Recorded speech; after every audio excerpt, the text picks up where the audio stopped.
Hello, namaskar. My name is Pooja Dwivedi. Welcome to my class, The Daily Current Affairs, where you will learn not only about the knowledge and concept-based information of the last 24 hours, but how to tackle preliminary examination, because prelims is becoming an insurmountable challenge, but not for those who are regularly in touch with the current affairs, specifically the prelims questions based on those current affairs. So I formulate the questions so that it can help you getting an understanding of the prelims examination. Now, do not make notes in my class. I just expect you to be mindful whenever I am going through the sections. Just ensure that you know how to tackle prelims. You will get the PDF on my Telegram channel, that is by the name of Pooja Dwivedi UPSC.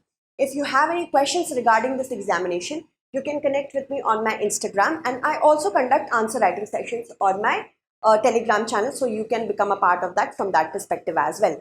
Last time I asked you a question about mini Brazil. That was a practice question. Many of you have answered it correctly, so let's solve that, and later on I'll take the names of those who have answered it correctly. Map Insights is one of the classes that I take, and it is very important for you to understand the mapping section as well.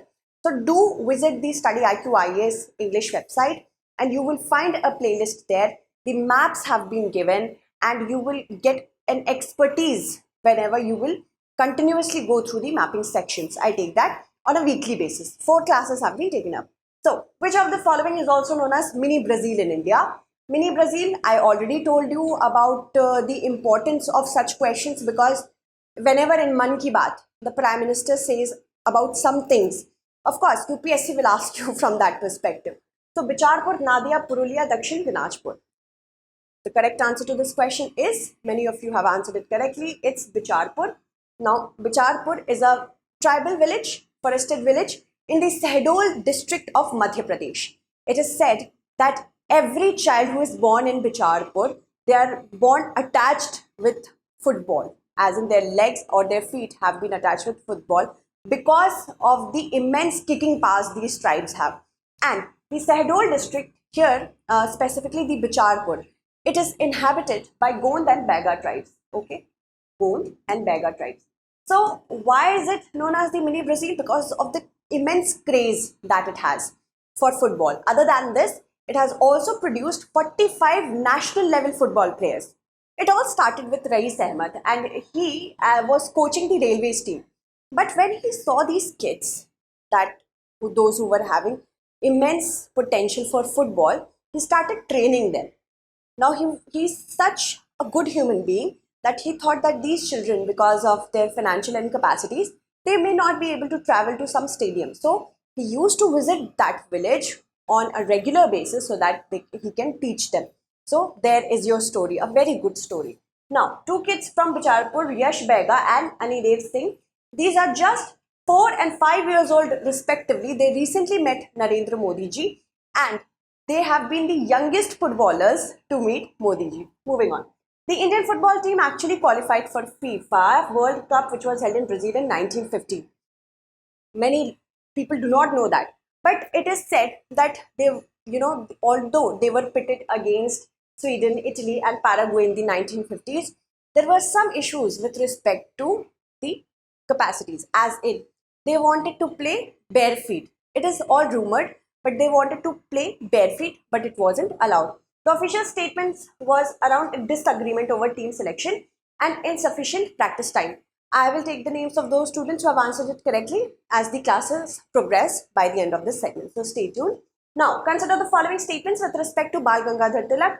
He established the tenets of the new party to launch passive resistance against the colonial government. The Gita Rahasya was written by him when he was present in the Mandalay jail, and he was termed as the father of the Indian Revolution by Jawaharlal Nehru. So what do we have to see? We have to see how many of the statements given above is or are correct. See, Bal Gangadhar Tilak ji's death anniversary is today.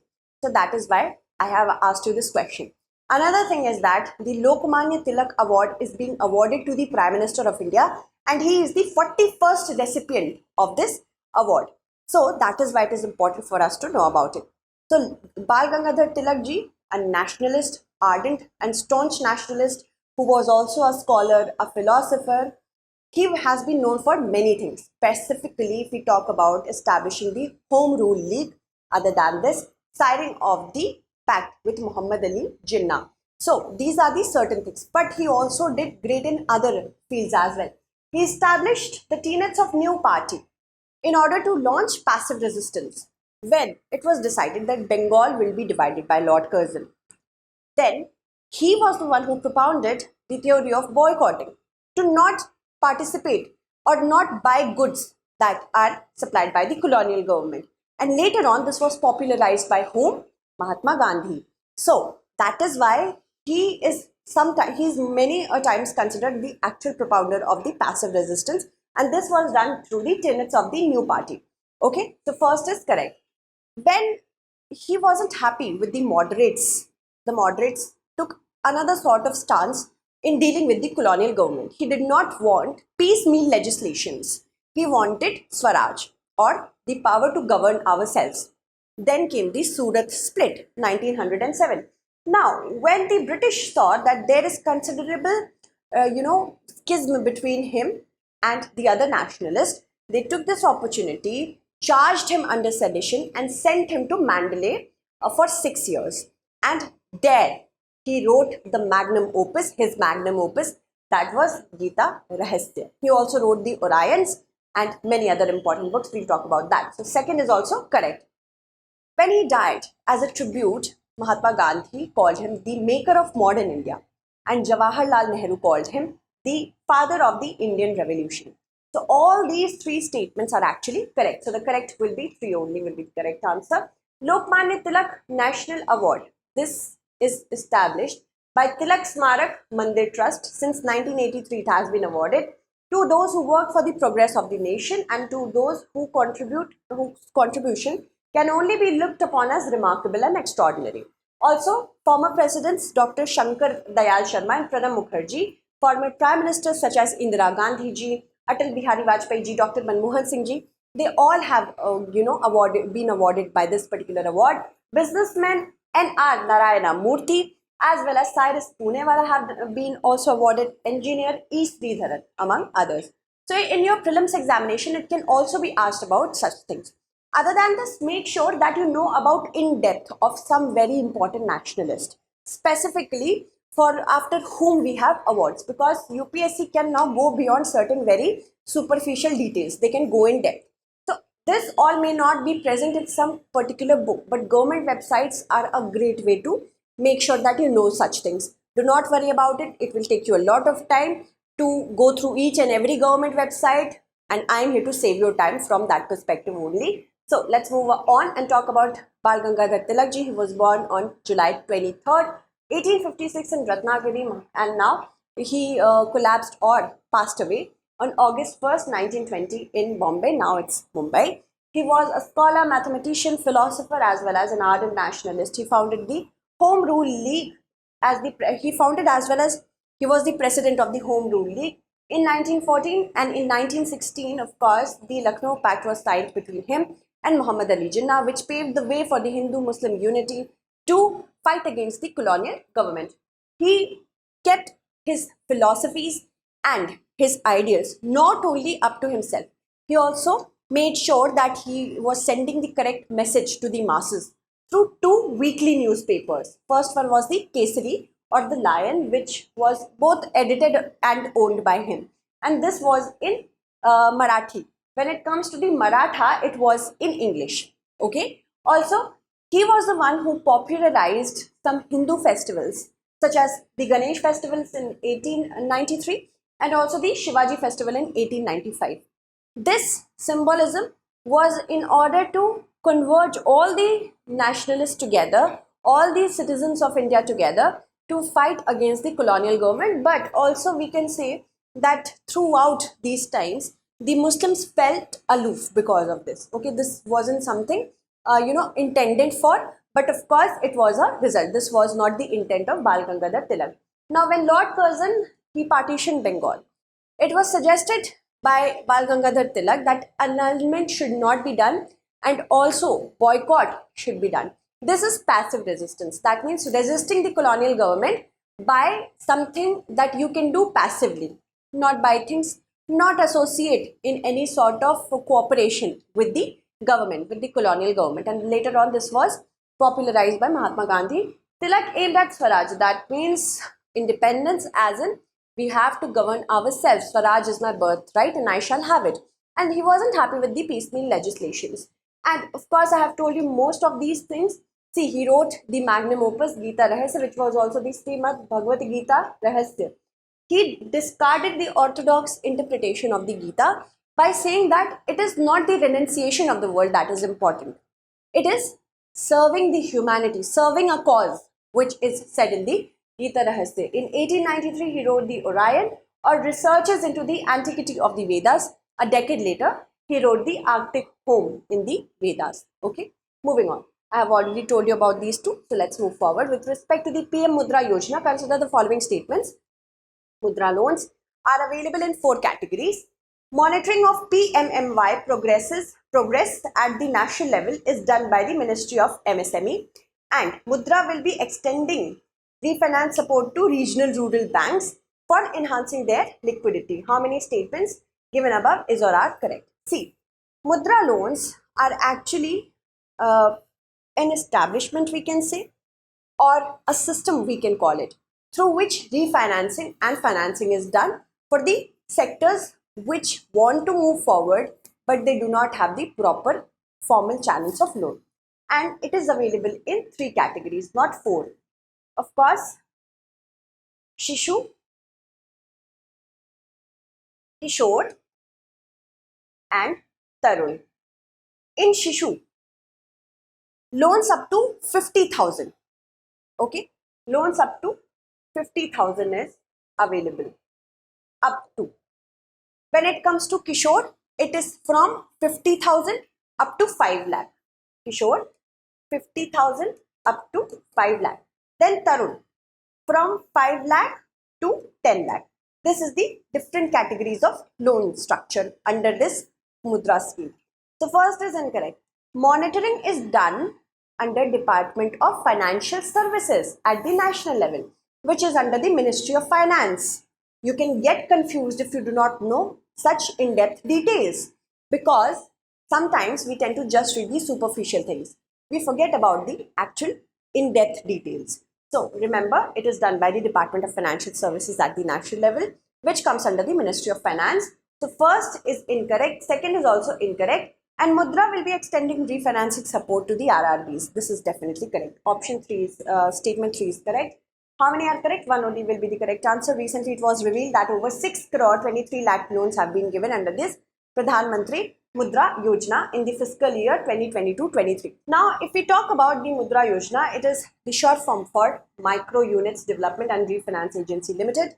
It's a financial institution that has been developed by the Government of India for the development and refinancing of micro unit enterprises. This was announced in the Union Budget for fiscal year 2016 to provide funding to non-corporate small business sector, because these are the business sectors which do not have formal channels of loan. They will go to informal money lenders who will exploit them. Also, it wants to ensure that the last mile financial institutions like banks, NBFCs and MFIs are included in it. The biggest bottleneck to entrepreneurship in this category is, of course, the lack of loans. So we have Shishu covering loans of up to 50,000, Kishore 50,000 to 5 lakh and Tarun 5 lakh to 10 lakh. It will be extending refinance support to RRBs, then they will finance the other sectors. Monitoring is done at the state level through SLBC forums, at the national level by Mudra Department of Financial Services, Government of India. This comes under the Ministry of whom? Finance, I told you. Now, with respect to El Nino, which of the statements are not correct? The El Nino event of 1997-98 was the first El Nino event to be scientifically monitored from beginning to end. That means El Nino did occur before that also, but it was for the first time that an understanding was intended of these El Nino. Now, El Nino brings rain to South America. Scientists use the Oceanic Nino Index to predict El Nino, and during an El Nino event, westward blowing trade winds weaken along the equator. We have to point out the incorrect statement. See, El Nino is a part of El Nino Southern Oscillation. That means an unusual warming of the Eastern Pacific waters. Let's show you with the help of this particular diagram, then only you can understand. See, Generally, what happens in a normal year? Let's take a normal year. Everything is good. Generally, coast near South America, specifically Peru, Chile, this remains cold. When this remains cold, there is a lot of upwelling of water. Upwelling means water will come from below to above so that it can provide nutrients to the fish that are present over here. And that means healthy fisheries. But in El Nino year, what happens that this region, which is generally cool, it suddenly becomes warm. And generally, this warm water, it is carried towards Australia in normal years. But in El Nino year, the westward blowing winds will weaken. Now, if the westward blowing winds will weaken, this mass of warm water will stay there. That means no upwelling. That means no proper fish catch for the fishermen. And this is El Nino year. In very layman terms, I'm telling you. In depth, I have also covered it in one of my classes. You can watch that on StudyIQ IAS English. But in layman's terms, this is what it happens. And when this happens, due to convection, clouds will start forming. And when clouds will start forming here only, which should have formed here, rains will occur a lot over here and there will be drought-like conditions in Australia and other parts that should have received rainfall. So this is El Nino. What is the range of El Nino? Can El Nino be predicted? El Nino can never be predicted. There is a range of years. It can come at any time in the range of 4 to 7 years. And there is no possible solution to prediction.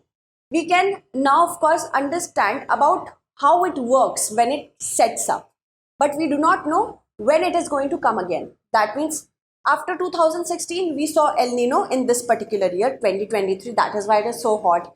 And that is why rainfall is getting suppressed in August because of El Nino only. It has been predicted by IMD. But we do not know when it is going to come again. It may come earlier than 4 to 7 years, but this is the general range, 4 to 7 years only. So, this is El Nino. El Nino cannot be predicted. Always keep that in mind. For the first time ever, yes, it was in the year 1997 to 98 when El Nino was for the first time ever studied scientifically from start to end. El Nino brings rain to South America. I have already told you that because of convection, clouds start forming in that region only and there will be rainy conditions.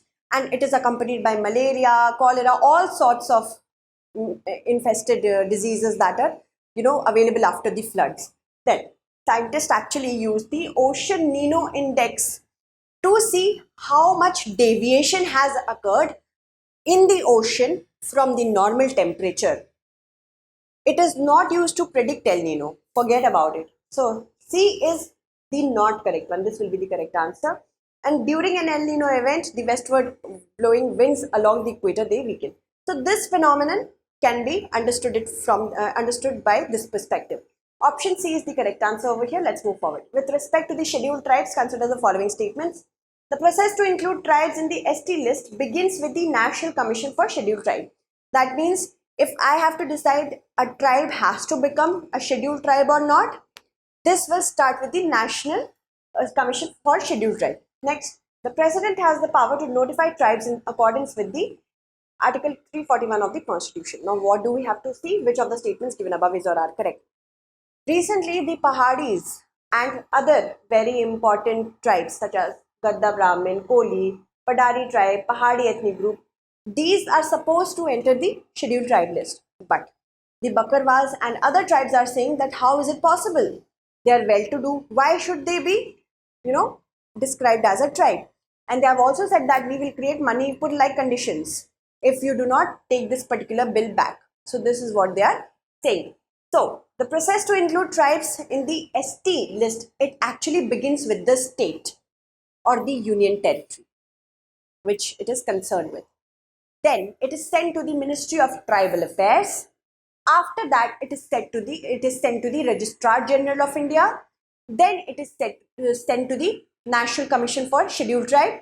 Then to the Cabinet Government, and this is the process. Again, I will repeat. First, the state or the union territory, supposedly it's Uttar Pradesh, Uttar Pradesh's state government will decide which names to send to the Ministry of Tribal Affairs. Ministry of Tribal Affairs, after scrutiny, it will send it to the Registrar General of India.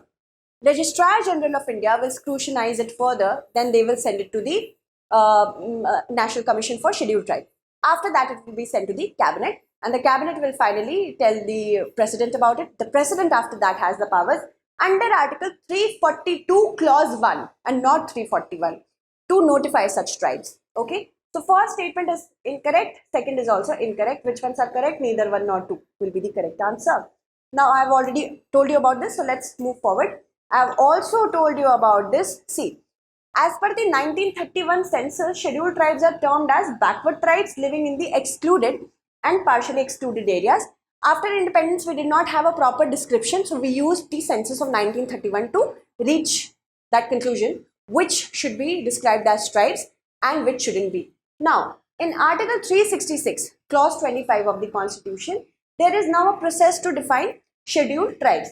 Scheduled tribes means such tribes or tribal communities or parts of or group within such tribes or tribal communities as deemed under Article 342 of the to be the scheduled tribes for the purpose of this Constitution. Now see, there is no set criteria that a scheduled tribe should be this, a scheduled tribe should be that.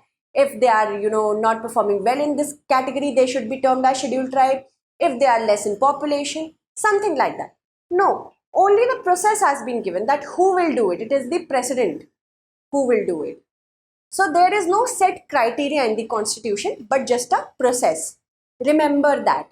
Also, according to Article 342 Clause 1, it empowers the President of India to notify tribes or groups as scheduled tribes in relation to the state or the union territory, of course in consultation with the governor of that state. Next, consider the following statements. Please answer this question well. I have told you about this many times. So the availability of sunrise on the moon is a must when the lander of the Chandrayaan 3 makes a soft landing on the moon. It is crucial so that the solar panels of the Chandrayaan 3 remain charged and the rover can go around. So we have to choose the correct answer using these codes. Chandrayaan 3. On this, our hopes have been put or stationed. Why? Because if it will be successful, we will be one of an elite group of countries to have a lander and a rover on the moon, specifically South Pole of the moon. South Pole is a very important pole for us, remains in the dark most of the time because of sheer synchronization between the Earth and the moon's rotation capacities. But why do we want to go to the South Pole? Because the fossils there are untouched. Beautifully, it is untouched. It is very important that we exploit these fossils so that we can know about the origin of the universe. And other important minerals are also situated there. So that is why it is important for India. See, right now, the thing is that Chandrayaan 3, it has left the orbits of the Earth and it has entered the lunar orbit, and this is known as lunar orbit insertion. That means, one thing I have told you more than enough, is that the Chandrayaan is not making a direct travel to the moon. Direct travel would need a lot of fuel. It takes just 4 days to reach there. Our Chandrayaan 3 is going to take approximately 40 days, 40 to 42 days. And we are using the gravity and also the firing of the proper thrusters. So this is why we are not going directly, but we are moving from orbit to orbit. This is the orbit maneuvering that was done by the ISRO. From one orbit to another, from one orbit to another. 5 orbits we raised, then we left the Earth's orbit, and then we have entered the lunar orbit. Here also, this is not the way that Chandrayaan will move. No, it will go from orbit to orbit, orbit closer, very slowly. And then it will land on the South Pole on the moon. We need sunlight for that, because the solar panels that have been attached to this particular lander and rover and Chandrayaan 3, what happens? It will make sure that energy is being supplied to the Chandrayaan. And if there will be no sunlight, it is supposed to land in August, specifically 23rd to 24th August. If there will not be any sort of sunlight for the rover and the lander to work, so that soft landing can be done, proper energy could be provided for soft landing, then it will be done in September. Okay, so from that perspective, you have to understand that sunlight is very important. The availability of sunrise on the moon is very important. It is important that it stays there so that the solar panels of the Chandrayaan 3 remain charged and the rover can go around. So both the statements are correct, and statement 1 is the correct explanation of statement 2. This is the correct answer. Now this is the south pole of the moon where we have to land.